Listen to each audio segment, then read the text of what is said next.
आज फिर मैं एक नया वीडियो लेकर आपके समक्ष उपस्थित हुआ हूँ। और जैसा कि आपको हम बताते आ रहे हैं कि फ़िज़िक्स के जो भी क्वेश्चंस हम लाते हैं वो कंपटीशन के पॉइंट ऑफ व्यू से या किसी भी बोर्ड एग्ज़ाम के लिए बहुत ही इम्पॉर्टेंट क्वेश्चन होते हैं। ख़ास तौर से NCERT बुक से लिए गए क्वेश्चन होते हैं। तो उसको समझने के लिए हम आपको बार बार यही चीज़ बताते आ रहे हैं कि क्वेश्चंस को समझिए और उसके बाद क्या फार्मूला लगेगा और उस फार्मूले में कैसे वैल्यू रखी जाएगी, ये सब ध्यान देते हुए आपको क्वेश्चन एग्ज़ाम में करना है। तो ज़्यादा समय बर्बाद नहीं करते हुए हम आपको क्वेश्चन की शुरुआत करते हैं और इस चैनल को सब्सक्राइब कर दें जिससे कि आपको आगे की वीडियो भी प्राप्त हो सकें। साथ ही साथ इस वीडियो को पूरा देखिएगा क्योंकि आधा अधूरा देखने से आपको कोई फ़ायदा नहीं होगा और हमारी मेहनत भी बेकार हो जाएगी। तो चलिए शुरू करते हैं। देखिए, ये पहला क्वेश्चन है, रोटेशनल मोशन पे है। A disk is rotating with an angular velocity of 10 radian per second. If a constant torque is applied to bring it to a rest in 5 seconds, what is the angular acceleration? तो देखिए, ये पहला question है और इसको कैसे solve करेंगे और क्या वैल्यू दी हुई है, क्या फार्मूला लगाना है, उसको हम समझते हैं। तो देखिए, इसके लिए formula omega F final angular velocity is equal to omega I plus alpha T. हमको क्या निकालना, एंगुलर एक्सेलरेशन निकालना है। तो एंगुलर एक्सेलरेशन के लिए क्या करेंगे, यहाँ पर omega F minus omega I is equal to alpha T. तो अल्फ़ा टी में अल्फ़ा हमको निकालना है। तो क्या हो जाएगा, इसे देखिए,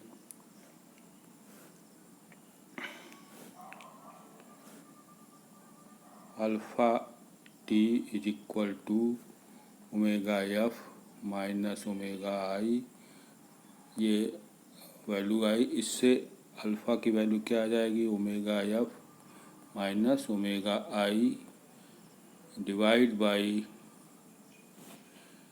टी। तो ये फार्मूला हो गया।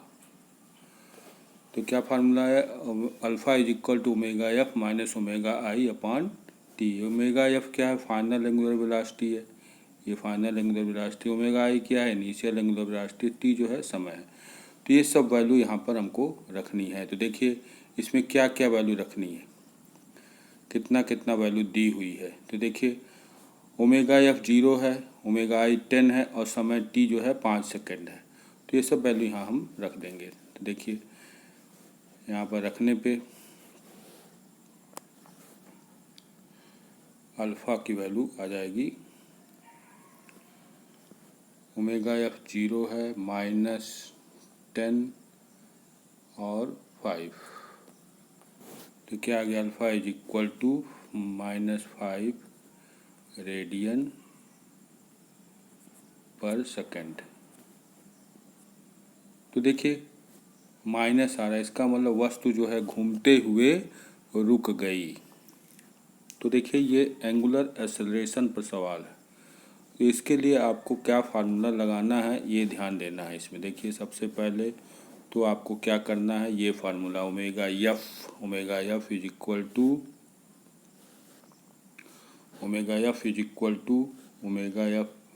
Omega I alpha T. तो इससे अल्फ़ा की वैल्यू आप पहले फार्मूला से अल्फ़ा की वैल्यू निकाल लीजिए। तो अल्फ़ा की वैल्यू निकालने के लिए देखिए, इसमें अल्फ़ा की वैल्यू आ गई ओमेगा एफ माइनस ओमेगा आई इंटू टी।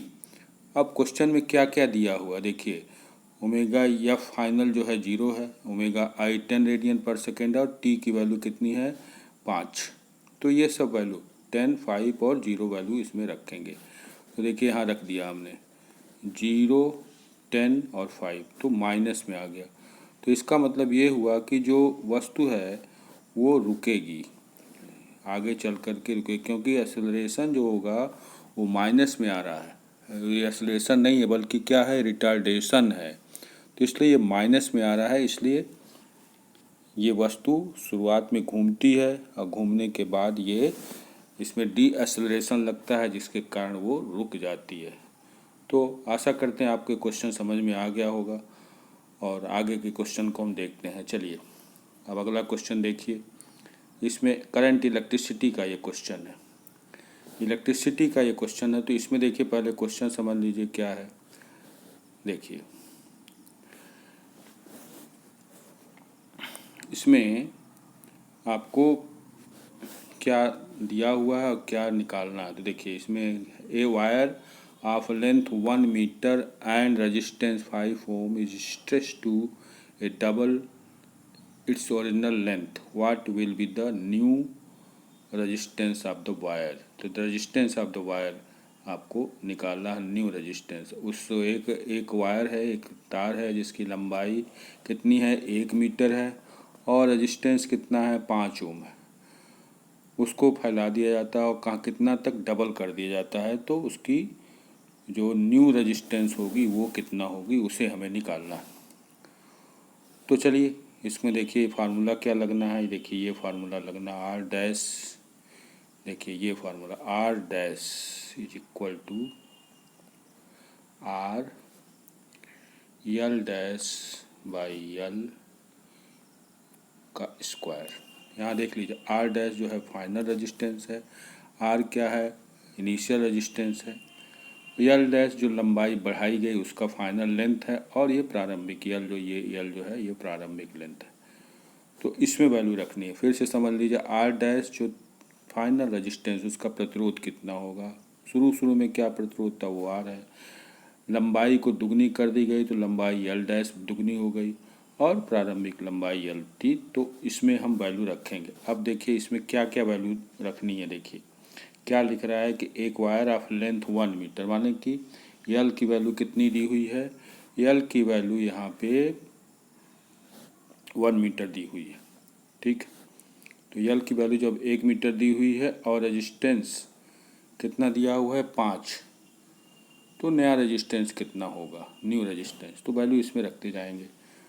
तो देखिए लेंथ 1 हो गया, 1 मीटर, और माने कि इसका जो लेंथ फाइनल जो है इसका यल डैश की वैल्यू क्या रखेंगे, यल की वैल्यू क्या रखेंगे, आर। तो आर की वैल्यू 5 ओम है, यहाँ देखिए रखते हैं हम आर की वैल्यू यहाँ पे हम 5 ओम रख देते हैं।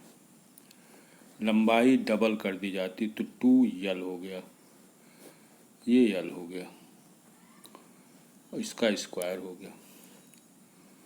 तो यल से यल कट जाएगा तो क्या हो गया, 5 × 4 मतलब 20 ओम हो जाएगा। इसका रेजिस्टेंस कितना हो जाएगा, 20 ओम। तो देखिए इसका जो आंसर आएगा वो 20 ओम आएगा। क्यों, ये भी ध्यान रखिए कि किसी भी वायर के लेंथ को अगर हम लंबा करते हैं जबकि उसकी भौतिक अवस्था में परिवर्तन नहीं करते हैं, तब उसका रेजिस्टेंस जो है बदल गया। कितना बदल गया, अगर केवल दुगना कर दिए, इसके मान को हमने दुगना कर दिया तो उसका रेजिस्टेंस पूरा बदल जाएगा। और कितना हो गया, चौगुना हो गया। तो फिर से एक बार समझ लीजिए, इस फार्मूले को समझ लीजिए, R dash is equal to R, R dash जो है फाइनल रेजिस्टेंस है, R initial resistance, L dash जो है फाइनल लेंथ है, कितना लंबाई दुगनी कर दी गई, और ये जो है प्रारंभिक लंबाई है।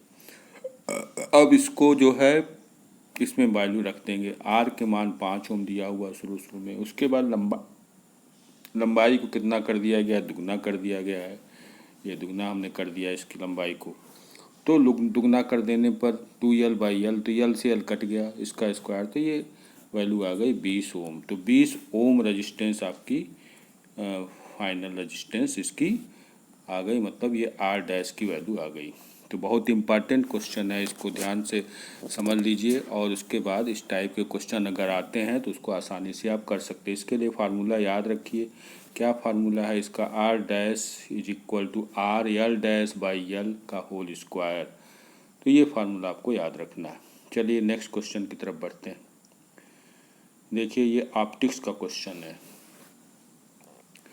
इसमें क्या दिया हुआ है और कैसे करना है इसको देखिए। A convex lens has a focal length, a convex lens has a focal length of 20 centimeter. An object is placed from the lens. What is the magnification of the image? तो मैग्निफिकेशन निकालना है, मतलब यम निकालना है। तो क्या क्या दिया हुआ देखिए, फोकल लेंथ दी हुई है, इसमें क्या क्या दी हुई है, फोकल लेंथ दी हुई है, मतलब यफ दिया हुआ है।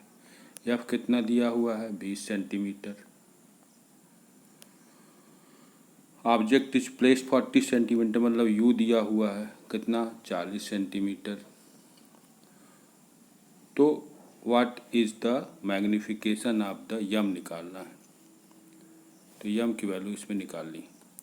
तो कैसे कैसे निकालेंगे, तो देखिए इसके लिए क्या फार्मूला लगाएंगे। तो फार्मूला देखिए कॉन्वेक्स लेंस, इसलिए इसका formula 1/v minus 1/u is equal to 1/f, यही फार्मूला इसमें लगाना है। तो देखिए इसमें बस वैल्यू रखते चले जाना है। तो सबसे पहले हमको मैग्निफिकेशन निकालने के लिए, इसमें v मालूम होना चाहिए, क्योंकि u तो दिया हुआ है, तो हमको पहले v निकालना चाहिए। तो f 1/f is equal to 1/v minus 1/u वाला फार्मूला लगाएंगे। और इसमें जो वैल्यू दी हुई है उसको रख देंगे। तो u की वैल्यू इसमें कितनी दी हुई है, 40 दी हुई, तो 1/v इज माइनस 1/40। और एफ भी दिया हुआ है, एफ की वैल्यू इसमें दी हुई है, कितनी दी हुई है, 20 सेंटीमीटर। तो यहाँ एफ की वैल्यू 1/20 रख देंगे यहाँ पे। तो 1/20। तो इससे v की वैल्यू निकाल लेंगे। तो जो भी आएगी उस v की वैल्यू इसमें, यहाँ पर जो भी वैल्यू आप इससे निकालेंगे उसकी वैल्यू यहाँ पर कहाँ रख देंगे, इसमें रख देंगे, इस मैग्निफिकेशन वाले में। यम इज इक्वल टू मैग्निफिकेशन का जो फार्मूला होता है उसमें रखेंगे। तो magnification is equal to v/u होता है, तो इसमें सब रख देंगे। v की वैल्यू निकाल करके और u की वैल्यू 40 दी ही है, ये रख देंगे। तो इसमें ध्यान दीजिए इसमें क्या चीज़ दी हुई है और कैसे इसको सॉल्व करना है। एक कॉन्वेक्स लेंस का आप जानते हैं ये होता है जिसके बीच में मोटा होता है और बाकी पतला होता है। तो इस तरह से कॉन्वेक्स लेंस में इसमें फोकस दिया हुआ, फोकल लेंथ जो है 20 सेंटीमीटर है, वस्तु 40 सेंटीमीटर की दूरी पर रखी हुई है। तो यम निकालना, तो यम जो है मैग्निफिकेशन होता है, उसके लिए फार्मूला जो होता है v/u होता है। और उसके में u मालूम है लेकिन v नहीं मालूम है, इसलिए इसमें formula 1/f is equal to 1/v minus 1/u से, इससे हम पहले v निकालेंगे और उस v की वैल्यू यहाँ पर रख देंगे तो ये आ जाएगा।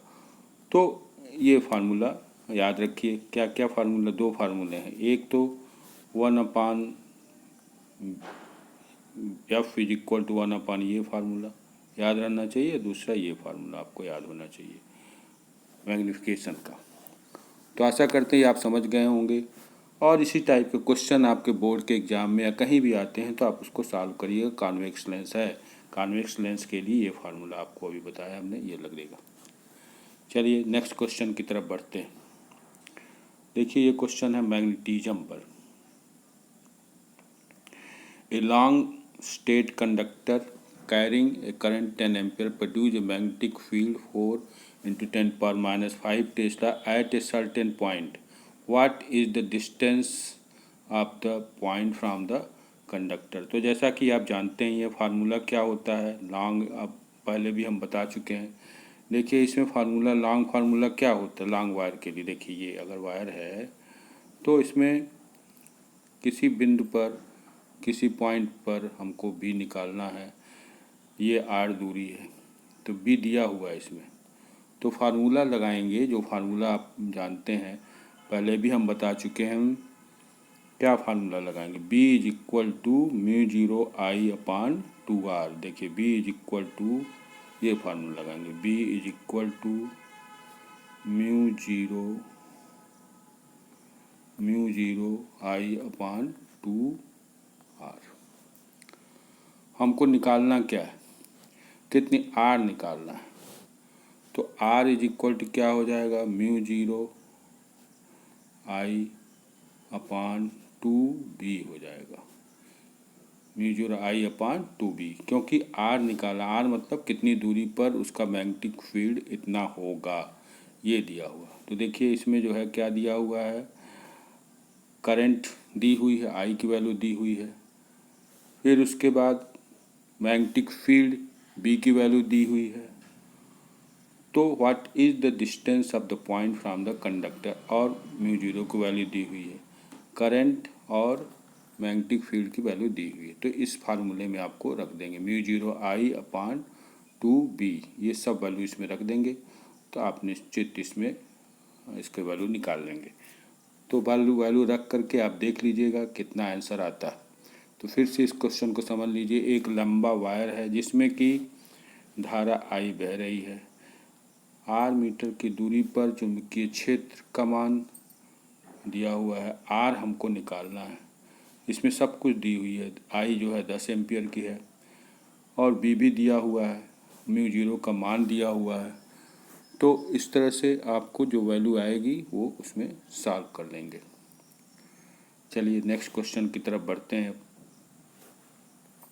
देखिए अगला क्वेश्चन है, मैकेनिक्स पर है।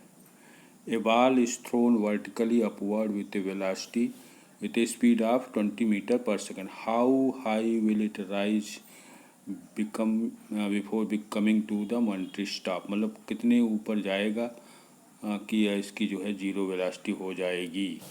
तो इसके लिए देखिए क्या फार्मूला लगाएंगे, देखिए v square is equal to u square, ऊपर जा रहा है इसलिए -2GH, ये है। हमको निकालना क्या है, ऊंचाई निकालनी, कितनी ऊंचाई तक जाएगी। तो इसके लिए देखिए ये हम यहाँ देख लेंगे, वी स्क्वायर तो 2GH, इससे क्या हो जाएगा, 2GH is equal to u square minus v square आ जाएगा, और H इज इक्वल टू क्या हो जाएगा, u square minus v square by 2G, u square minus v square by 2G।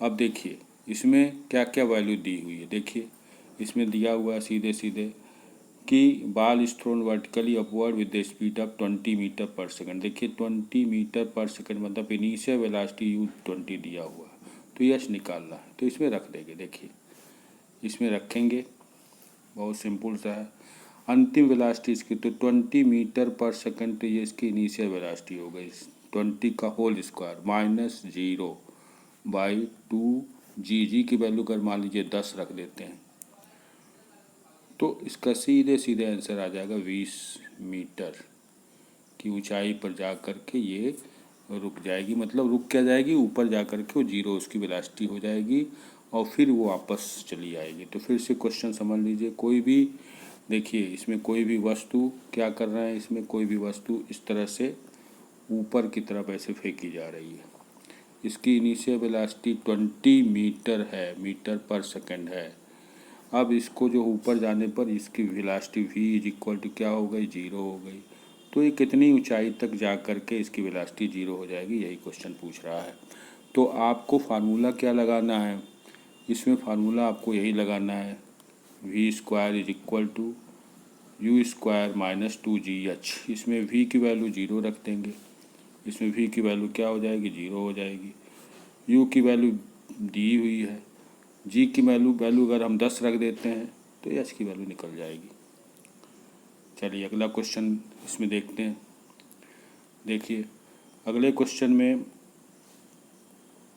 Thermodynamics में है, देखिए ये हीट का चैप्टर से है, हीट एंड थर्मोडायनामिक्स में what is the efficiency of a Carnot engine operating between a high temperature TH and low temperature TC। इसमें high temperature Carnot engine है जिसको जो है हम लोग क्या कर रहे हैं, इसका हाई टेम्परेचर TH है और लोएस्ट टेम्परेचर जो है TC है। तो इसका क्या होगा, क्या फार्मूला आएगा? तो इफ़िशियंसी के लिए आप जानते ही इफ़िशियंसी का फार्मूला, देखिए इफ़िशियंसी के लिए ये फार्मूला आपको 1 minus TC upon TH, eta is equal to 1, देखिए eta is equal to 1 minus TC upon TH। अब इसमें TC समझ, TC जो है वो लोएस्ट टेम्परेचर है TC, TH क्या है, हाईएस्ट टेम्परेचर है। तो एक तो फार्मूला यही हो गया। अब इसी फार्मूले के दूसरे रूप में भी लिख सकते हैं, देखिए कैसे लिख सकते हैं, ईटा इज इक्वल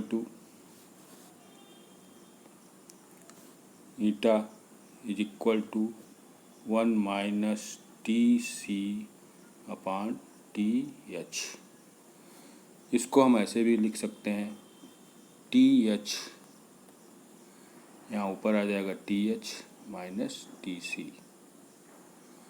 तो इस तरह से आप इस फार्मूले को एक फार्मूला ये भी हो जाएगा, ये देखिए। तो ईटा इज इक्वल टू क्या हो गया, TH minus TC upon TH। तो एक फार्मूला तो आपको ये हो गया, देखिए। तो ये सेकंड फार्मूला हो गया, और ये उसके बाद दूसरा फार्मूला जो है आपको ये हो जाएगा, ये जो है 1 ईटा इज इक्वल टू, ये जो दूसरा फार्मूला हो गया, eta is equal to 1 minus TC upon TH। तो इस तरह से इसके दो आंसर हो सकते हैं। देखिए इसमें क्या आंसर इसका दिया हुआ है, इसके दो आंसर हो सकते हैं। एक तो ये पहला A हो गया और दूसरा B हो गया, मतलब कि इसका आंसर क्या होगा, ये A and B, both A and B जो है इसके आंसर हो जाएंगे। तो बहुत सिंपल क्वेश्चन है, और इसका केवल फार्मूले को थोड़ा सा रीअरेंज करना है, बस इतना ही है। चलिए नेक्स्ट क्वेश्चन की तरफ बढ़ते हैं। देखिए ये sound waves travel, sound waves पर है, sound waves travel through air at a speed of 340 metre per second and has frequency 680 hertz. What is the wavelength? तो इसमें वेवलेंथ निकालना है, तो V is equal to n lambda होता है। तो wavelength lambda is equal to क्या हो जाएगा, V बाई n हो जाएगा। n जहाँ पर फ्रीक्वेंसी है और V जो है इसकी क्या है, वेलोसिटी है, स्पीड है, तो V की वैल्यू रख दीजिए। इसमें कितनी दी हुई है, 340 डिवाइड बाई n, फ्रीक्वेंसी कितनी है 680। बस इसको सॉल्व कर दीजिए, तो ये इज इक्वल टू 1/2 आ जाएगा, और इसका जो है मीटर में मतलब 0.5 मीटर, ये आंसर इसका आ जाएगा 0.5 मीटर। तो फिर से इसको समझ लीजिए, कोई भी वेव्स जो कि एयर में चल रही है और उसकी स्पीड कितनी है 340 मीटर पर सेकंड, आवृत्ति कितनी है उसकी 680 हर्ट्ज, तो उस वेव की क्या वेवलेंथ, वेवलेंथ आप जानते हैं ये ऐसे इसकी लेंथ जो होती है उसकी वही वेवलेंथ कहलाती है। तो इसकी वेवलेंथ आपको मिल गई कितनी, 0.5 मीटर। चलिए नेक्स्ट क्वेश्चन की तरफ बढ़ते हैं। देखिए अगला क्वेश्चन है मैकेनिक्स पर है। A fluid flowing through a pipe has a speed of 2 meter per second at a certain point where the cross-sectional area is 0.1 meter square. What is the speed of fluid in a section where the area is 0.5 is? तो देखिए Bernoulli के प्रमेय इसमें लगेंगे। इसमें क्या होना है, A1 V1 is equal to A2 V2। A1 area of cross section, one pipe को V1 वेलोसिटी है, A2 दूसरे की एरिया, दूसरे साइड की एरिया ऑफ क्रॉस सेक्शन है, और V2 जो है फाइनल वेलोसिटी है। तो इसमें सब चीज़ दी हुई है। देखिए इसमें क्या क्या दिया हुआ है, एक तो flow pipe has a speed of 2 metre, मतलब कि वे स्पीड जो है 2 मीटर पर सेकेंड है, certain point where the cross sectional area 0.1। तो A1 V1 दिया हुआ है, A1 V1 दिया हुआ है। उसके बाद what is the speed of fluid of the section where the area of cross section कितना है 0.05। तो A2 दिया और V2 हमें निकालना है। तो इस फार्मूले पर आप इसको देखिए कैसे निकालेंगे। V2 इज इक्वल टू, देखिए V2 is equal to A1 V1 divide by A2। तो बस इसमें A1 A2 और V1 की वैल्यू इसमें रख देनी है। क्या क्या वैल्यू दी हुई है देखिए, इसमें वैल्यू दी हुई है A1 की वैल्यू देखिए 2 और 0.1, देखिए 0.1 मीटर और 0.1 मीटर जो A1 है और 0.05 जो है A2 है। तो 0.1 और 0.05 रख दीजिए यहाँ पर। तो दिस इज इक्वल टू 0.1 और 0.05 और V1 की वैल्यू भी दी हुई है। तो V1 की वैल्यू क्या दी हुई है इसमें देखिए, V1 की वैल्यू जो है आपको दी हुई है 2 मीटर पर सेकंड।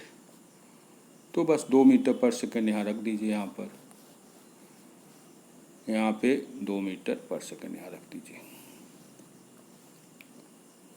तो इसको सॉल्व कर देंगे तो वेलोसिटी आपको मालूम हो जाएगी। इसकी जो वेलोसिटी आएगी वही इसका आंसर होगा। तो इसमें जो है A1 V1 is equal to A2 V2 का फार्मूला इसमें लगाना है। A1 V1 is equal to A2 V2। A1 जो है शुरू में इसका area of cross section, V1 जो है वेलोसिटी है, A2 final area of cross section है और V2 फाइनल वेलोसिटी है। तो इसमें 4 चीज़ें हैं। 4 चीज़ों में से आपको, जिसमें जो है 4 चीज़ों में से आपको क्या करना है, इसमें ये चारों चीज़ों में से 3 चीज़ें दी हुई है, A1 V1 और A2 दिया हुआ, A2 दिया हुआ। तो आपको V2 की वैल्यू निकालनी है। तो बहुत आसान है, इससे V2 की वैल्यू निकल जाएगी। जो वैल्यू दी उसके रख दीजिए और आराम से आपको इसको निकाल सकते हैं। चलिए अगले क्वेश्चन की तरफ बढ़ते हैं। देखिए मैग्नेटिज्म पर ये क्वेश्चन है। अब देखिए मैग्नेटिज्म पर क्वेश्चन है। A circular loop of radius R carries a current I, what is the magnetic field at the centre of the loop. तो देखिए सीधे सीधे फार्मूला पूछ दिया। देखिए सर्कुलर लूप है, ऐसे सर्कुलर लूप है और इसका जो रेडियस कितना है आर है मान लीजिए। तो उसकी वैल्यू निकालनी है किसकी, magnetic field at the centre, यहाँ पर सेंटर। तो मैग्नेटिक फील्ड किसके लिए formula B is equal to होता है μ0 I/2R। μ0 कांस्टेंट होता है, I करंट इससे फ्लो हो रही है, इसमें I करंट फ्लो हो रही है और R जो है इसका रेडियस है। तो बस ये फार्मूला μ0 B इसका आंसर हो जाएगा। तो B is equal to μ0 I/2R रख देंगे, यही इसका आंसर है। ये सीधे फार्मूला है बस। चलिए नेक्स्ट क्वेश्चन की तरफ बढ़ते हैं। ये simple harmonic motion, simple harmonic motion पर सवाल है। पहले तो आप जान लीजिए सिंपल हार्मोनिक मोशन क्या होता है। जब कोई भी वायर, कोई भी धागे से बांध करके इस तरह से किसी भी वस्तु को हम ऐसे बार बार ऑसिलेट कराते हैं तो ये सिंपल हार्मोनिक मोशन की गति हो जाती है। तो इसमें पूछ रहा है कि mass m is attach to a spring with a spring constant k and is placed by x, what is the potential energy stored in the spring है। ध्यान दीजिए ऐसे है स्प्रिंग, इसमें कोई मास अटैच है ये और इसको हम वाइब्रेट कराते हैं ऐसे ऊपर नीचे। तो इसकी कितनी होगी पोटेंशियल एनर्जी, तो बहुत ईजी है, U is equal to half kx², ये होता है इसकी एनर्जी। तो K जो है स्प्रिंग कांस्टेंट कहलाती है और x जो है इसमें जितना डिस्प्लेसमेंट इसमें होता है वो x हो जाता है, वो x हो जाता है। तो इसकी देखिए याद रखिए, किसी भी हार्मोनिक मोशन में, सिंपल हार्मोनिक मोशन में अगर स्प्रिंग है तो उसके लिए काइनेटिक एनर्जी जो होगी, पोटेंशियल एनर्जी जो होगी वो क्या हो जाएगी, हाफ kx²। K को हम स्प्रिंग कांस्टेंट कहते हैं और x जो है उसमें जो डिस्प्लेसमेंट है वो कहलाता है। चलिए नेक्स्ट क्वेश्चन की तरफ बढ़ते हैं। देखिए अगला क्वेश्चन है, a ball is thrown vertically upwards with an velocity of 20 metre, calculate by the ball and the time taken to reach that height. दो चीज़ें इसमें निकालनी है, एक तो मैक्सिमम हाइट निकालनी है, कितना पहुंचेगा और उसकी समय कितना लगेगा, ये चीज़ें 2 चीज़ें इसमें निकालनी है। तो इसमें भी जब 2 चीज़ें निकालनी है तो 2 फार्मूले इसमें लगेंगे। देखिए पहला तो फार्मूला क्या लगेगा, देखिए पहला फार्मूला इसमें v square is equal to u square minus 2g capital H। तो इसमें अंतिम वेलोसिटी 0 हो गई। इनिशियल वेलोसिटी 20 मीटर दिया हो तो 20 का स्क्वायर कर देंगे, माइनस 2g की वैल्यू इसमें 9.8 ये रख देंगे 9.8 और इंटू H। तो देखिए इससे H की वैल्यू हमको निकल जाएगी, कैपिटल H कितनी ऊंचाई तक, देखिए इसे पूछ रहा है ना, मैक्सिमम हाइट रीच्ड कितनी हाइट तक वो पहुंचेगा, तो ये H आपको निकल जाएगा। देखिए इसमें वैल्यू रख दी गई है। तो H की वैल्यू कितनी आ रही है, इसमें लगभग 20.41 मीटर इसकी H की वैल्यू आ रही है। तो इसमें वैल्यू रख दी गई। अब चलिए इसका समय निकालना है, कितनी हाइट और कितने समय पर ये पहुंचेगा, कितने समय में ये हाइट पहुंच जाएगा इतनी हाइट पर। तो उसके लिए देखिए ये फार्मूला इज इक्वल टू, देखिए ये फार्मूला लगाएंगे v is equal to u minus g t, जो हमने अभी यहाँ लिखा है। तो देखिए ये फार्मूला इसमें लगा देंगे, v is equal to u minus g t. V जो है अंतिम वेलोसिटी 0, यू जो है 20 दिया है, डी का मान 9.8, तो इससे टी का मान निकल जाएगा, कितना आएगा 2.04 सेकेंड। तो 2 फार्मूला आप याद रखिए इसमें। पहला जो है v square is equal to u square minus 2gh, और दूसरा जो है ये formula v is equal to u minus g t. Minus क्यों लगा रहे हैं, क्योंकि वस्तु जो है ऊपर की तरफ, जब भी वस्तु ऊपर की जाएगी तो ये चीज़ माइनस हो जाएगा, और अगर वस्तु नीचे की तरफ आती है तो वही वस्तु यहाँ पर प्लस हो जाएगा, यहाँ पर फार्मूला प्लस हो जाएगा। तो पहले वाले में से H निकाल लेंगे हाइट मैक्सिमम, और दूसरे वाले फार्मूले से समय निकाल लेंगे। यहाँ पर ये ध्यान रखिए अंतिम वेलोसिटी v जो है वो 0 होगी, प्रारंभिक वेलोसिटी 20 दी हुई है। तो इन दोनों फार्मूले से आप इसकी वैल्यू आराम से निकाल सकते हैं। चलिए नेक्स्ट क्वेश्चन की तरफ बढ़ते हैं। देखिए इसमें क्या दिया हुआ है, a mass spring system oscillate with a period of 2 second, calculate the frequency of the and angular frequency of the system. तो 2 चीज़ें इसमें निकालनी है, एक तो फ्रीक्वेंसी निकालनी है और उसकी जो है दूसरी उसकी एंगुलर फ्रीक्वेंसी भी निकालनी है, मतलब कि एंगुलर किस तरह से घूम रहा है उसकी क्या फ्रीक्वेंसी होगी। तो चलिए देखिए फ्रीक्वेंसी का तो फार्मूला आप जानते हैं, यन लिखिए, यन की वैल्यू क्या होती है, देखिए यन इज इक्वल टू या f frequency f is equal to 1 upon capital T. तो टी की वैल्यू दी हुई है 2 सेकेंड, तो यहाँ पर 1/2 रख देंगे। तो ये आ गया, इसका हर्ज में आएगा, क्योंकि फ्रीक्वेंसी की वैल्यू किस में होती है, इसकी यूनिट क्या होती है, हर्ज होती है। तो एक तो आपको सिंपल सा इसकी वैल्यू आ गई। अब चलिए नेक्स्ट पार्ट में करा एंगुलर, मतलब देखिए ये एंगुलर क्यों करा है कि spring mass spring system oscillates and this period of 2 second. ये स्प्रिंग जो है वो ऑसिलेट कर रहा है, तो उसकी एंगुलर फ्रीक्वेंसी कितनी होगी। तो एंगुलर फ्रीक्वेंसी को आप जानते हैं, एंगुलर फ्रीक्वेंसी के लिए क्या फार्मूला लगाते हैं, ओमेगा की वैल्यू, omega is equal to 2 pi n कहिए या 2 पाई एफ लिख दीजिए। तो बस इसमें रख दीजिए 2 पाई इंटू यन की वैल्यू 0.5 दिया हुआ है। तो ये वैल्यू है, पाई का मान 22/7 रखते ही हैं, तो ये सब वैल्यू रख देंगे। तो आपको ये देखिए ये वैल्यू है इसमें आ गई। इसकी मात्रक, इसकी यूनिट क्या हो जाएगी, रेडियन पर सेकेंड। इसकी यूनिट क्या हो जाएगी, रेडियन पर सेकेंड। तो ये बहुत ईजी क्वेश्चन है। देखिए इसमें 2 चीज़ें याद रखिए, एक तो सिंपल फ्रीक्वेंसी पूछ रहा है, दोनों फ्रीक्वेंसी में अंतर क्या है, देखिए ये तो सिंपल फ्रीक्वेंसी है, ये फ्रीक्वेंसी हो गए, और ये एंगुलर एंगल बनाती हुई जब चक्कर लगाती है कोई वस्तु तो वो एंगुलर फ्रीक्वेंसी कहलाती है। तो ये एंगुलर फ्रीक्वेंसी हो गई, लेकिन दोनों का मात्रक क्या हो जाएगा, दोनों का मात्रक हर्ज ही होगा, क्योंकि दोनों ही फ्रीक्वेंसी हैं। लेकिन इसको हम लोग रेडियन पर सेकेंड कहेंगे क्योंकि ये कोण बना रही है, और उसको हर्ट्ज कहेंगे। तो याद रखिए, फिर से समझ लीजिए, जो सिंपल फ्रीक्वेंसी होगी उसकी मात्रक हर्ट्ज होगी, जबकि एंगुलर फ्रीक्वेंसी की मात्रक क्या हो जाएगी, रेडियन पर सेकेंड हो जाएगी। रेडियन जो है एंगल का मान है और सेकेंड समय का मान है।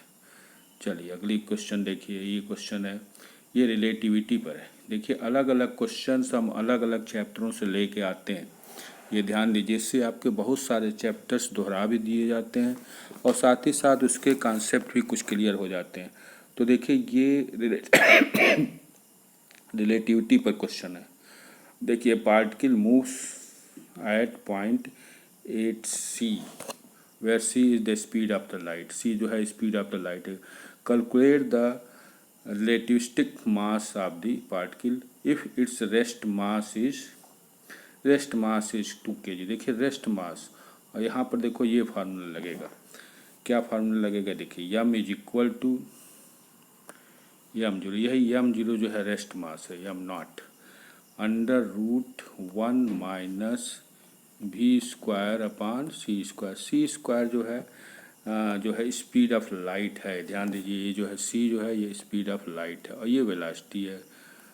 तो पार्टिकल जो मूव्स कर रहा है किससे, मूव्स एट ए पॉइंट 8c स्पीड से मूव कर रहा है। कैलकुलेट द रियलिस्टिक मास ये निकालना है, यही मास है, रियलिस्टिक मास आपको निकालना है।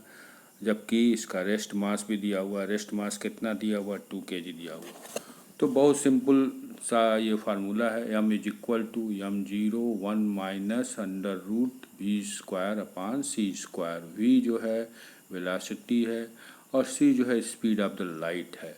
तो इन सब की वैल्यू यहाँ पर रख देंगे, और रेस्ट मास आपको 2 kg दिया ही है तो रख देंगे, तो उसकी वैल्यू आराम से इसकी निकल जाएगी।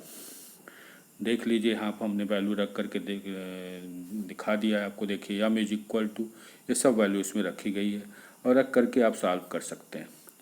इसको हमने हिंट में आपको यहाँ पर दे दिया है। तो बच्चों आपको ये क्वेश्चन समझ में आ गया होगा, और साथ ही साथ देखिए हम इसके सलूशन भी आपको देते जाते हैं। अगर आप वीडियो कभी भी देखेंगे और पूरा वीडियो देखेंगे तो आपकी कोई चीज़ मिस नहीं करेगी। हर फार्मूले और सब चीज़ मैं इसमें लिख देता हूँ, उसको सॉल्व भी कर देता हूँ, और इसी तरह से इसमें लिखा हुआ आपको मिल जाएगा। तो एक बार अगर आप पढ़ लेंगे या इसको ध्यान से देख लेंगे तो वो आपको हमेशा के लिए याद हो जाएगा। चलिए अगला क्वेश्चन चलते हैं। देखिए ये सिंपल है, हार्मोनिक मोशन पर एक क्वेश्चन है। तो इसमें क्या है करना, देखिए इसमें देखिए सबसे पहले है, क्या क्वेश्चन है पहले ये समझिए। Mass of 0.5 kg is attach to a spring with a spring constant 200 newton by metre. Calculate the period of oscillation. Calculate the period of oscillation इसमें निकालना है। तो क्या है, mass is attach with a spring से attach है। देखिए एक स्प्रिंग है, उससे कोई मास ऐसे एक स्प्रिंग इस तरह से मान लीजिए, और इस स्प्रिंग से मास जो है अटैच है। कितने का, 0.5 के, आधा किलो का वेट अटैच है। इसका स्प्रिंग कांस्टेंट मतलब के की वैल्यू इसमें दी हुई है। के की वैल्यू कितनी दी हुई है, 200 न्यूटन बाई मीटर। तो बस इसका मान रख दीजिए टी, ये फार्मूला ध्यान दीजिए, टी इज इक्वल टू, इसका पीरियड ऑफ ऑसिलेशन मतलब आवर्तकाल निकालना, 2 π/√m/k। यम क्या है, यम जो है जो यहाँ पर यही यम है। यम की वैल्यू इसमें दी हुई है 0.5 kg, और कितना इसमें स्प्रिंग कांस्टेंट की वैल्यू दी हुई है, के की वैल्यू 200 न्यूटन बाई मीटर दिया हुआ।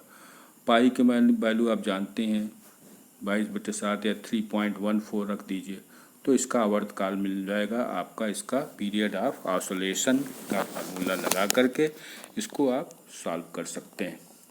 तो याद रखिए इसमें कौन सा फार्मूला लग रहा है, T is equal to 2 π/√m/k लगाया जा रहा है।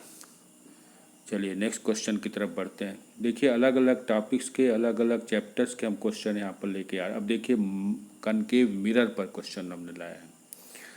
देखिए ऑप्टिक्स का ही है, लेकिन ये कॉनकेव मिरर है, ध्यान दीजिए कॉनकेव मिरर है।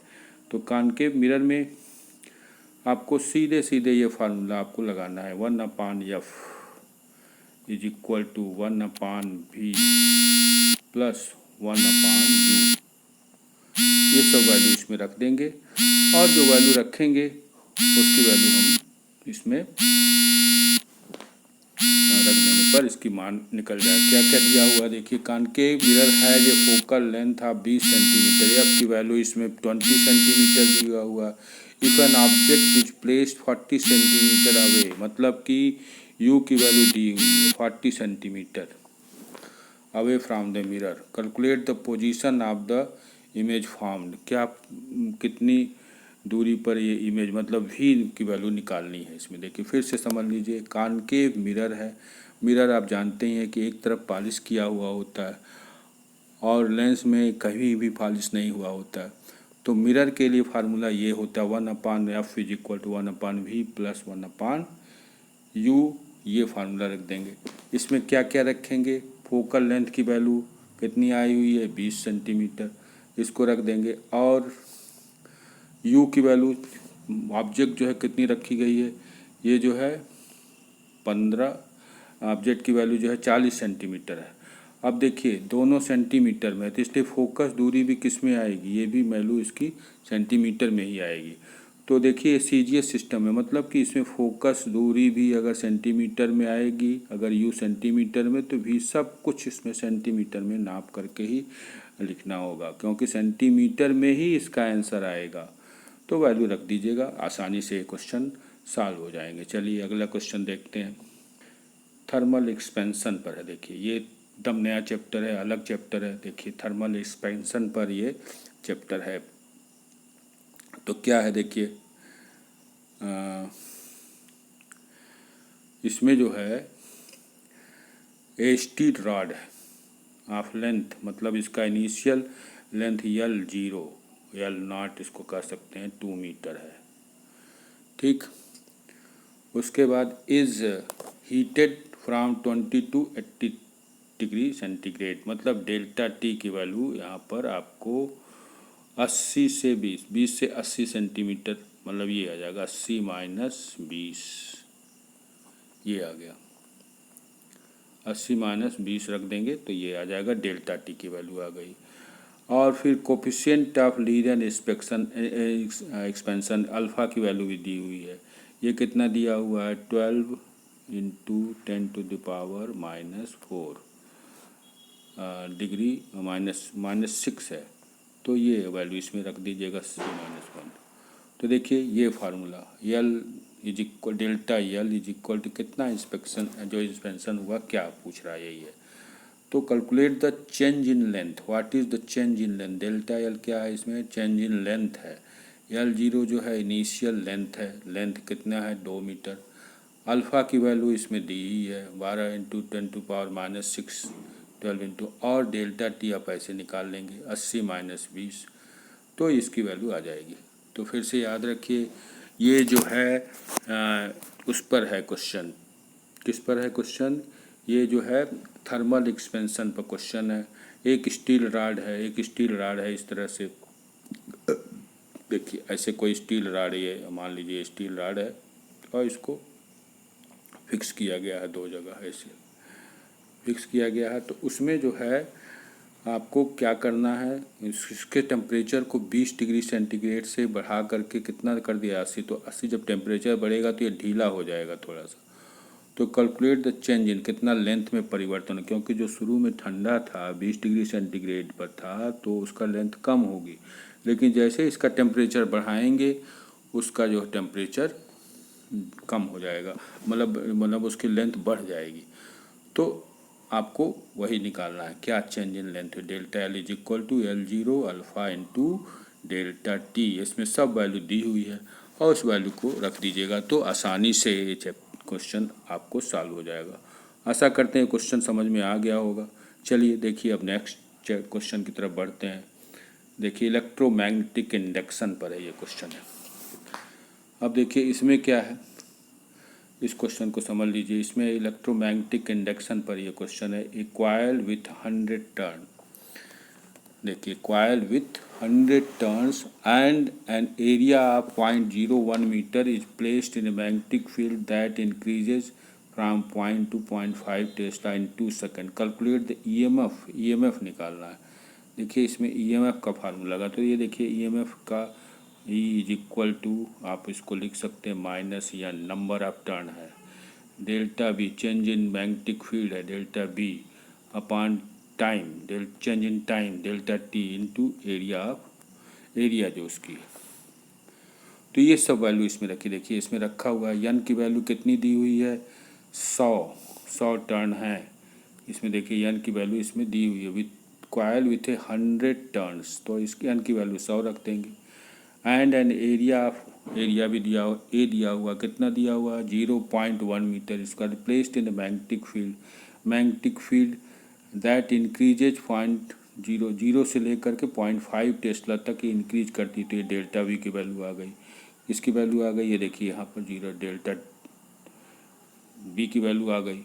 और समय दिया हुआ 2 सेकंड, तो यहाँ 2 सेकंड रख देंगे, तो आपको इसकी वैल्यू आ जाएगी, इंड्यूस्ड ईएमएफ की वैल्यू आ जाएगी। तो देखिए फिर से इस क्वेश्चन को समझ लीजिए, फार्मूले को समझ लीजिए। Induced EMF e is equal to minus n, n क्या है, नंबर ऑफ टर्न्स है, delta B change in magnetic field है, डेल्टा टी समय है, और ए जो है एरिया है।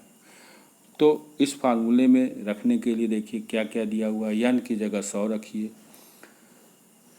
एरिया ए की जगह आप 0.01 मीटर स्क्वायर रखिए, और डेल्टा बी की जगह दोनों का अंतर 0.5 माइनस 0 रख देना है, और समय की जगह 2 सेकंड रख देंगे, तो आपको ईएमएफ आ जाएगा। इसका किस्म, इसका मात्रा क्या, यूनिट क्या होगी, इसकी यूनिट वोल्ट होगी। देखिए ये है इसकी यूनिट, वोल्ट में होगी, क्योंकि ईएमएफ है तो इसलिए इसकी यूनिट वोल्ट में हो जाएगी। चलिए अगले क्वेश्चन की तरफ बढ़ते हैं। देखिए नेक्स्ट क्वेश्चन क्या है, car is travelling in a circular path with a radius of 50 metre at a constant speed 20 metre per second.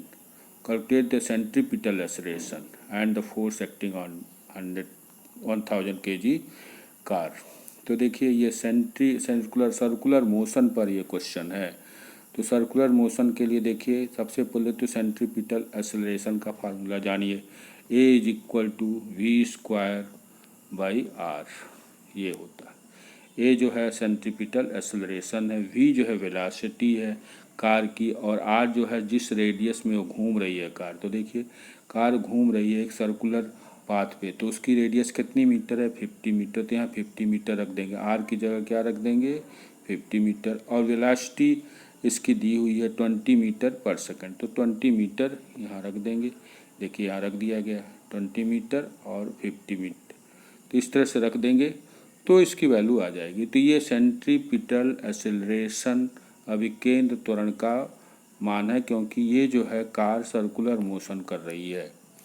अब उसके बाद दूसरा क्वेश्चन, उसी में दूसरा पार्ट क्या है, हमको निकालना है फोर्स, कितना फोर्स लगा।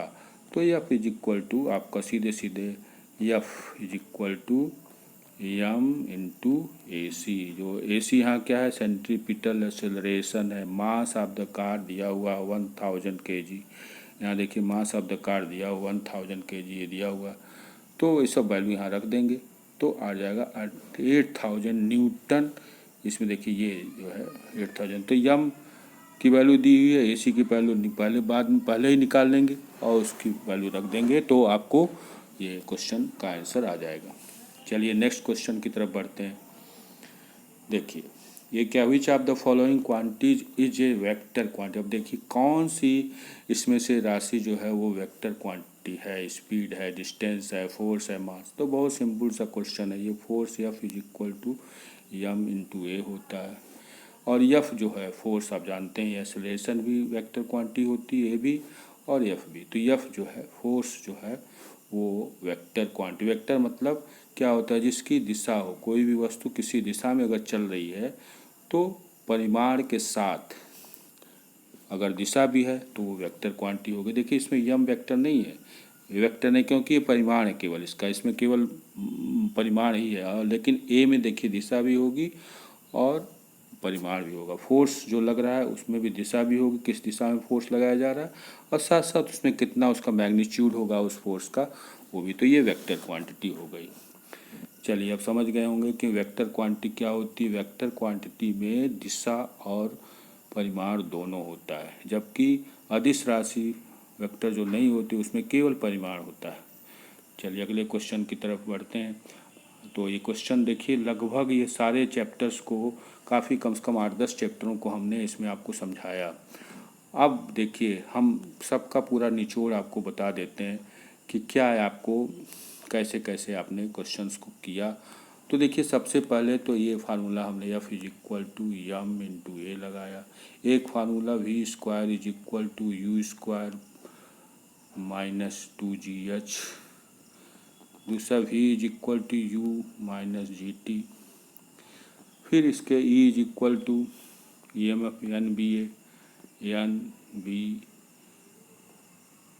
ए delta phi upon delta t, phi upon delta t. ये सब यह जो, अगर हम इसको इस तरह से भी कर सकते हैं कि जैसे ये जो है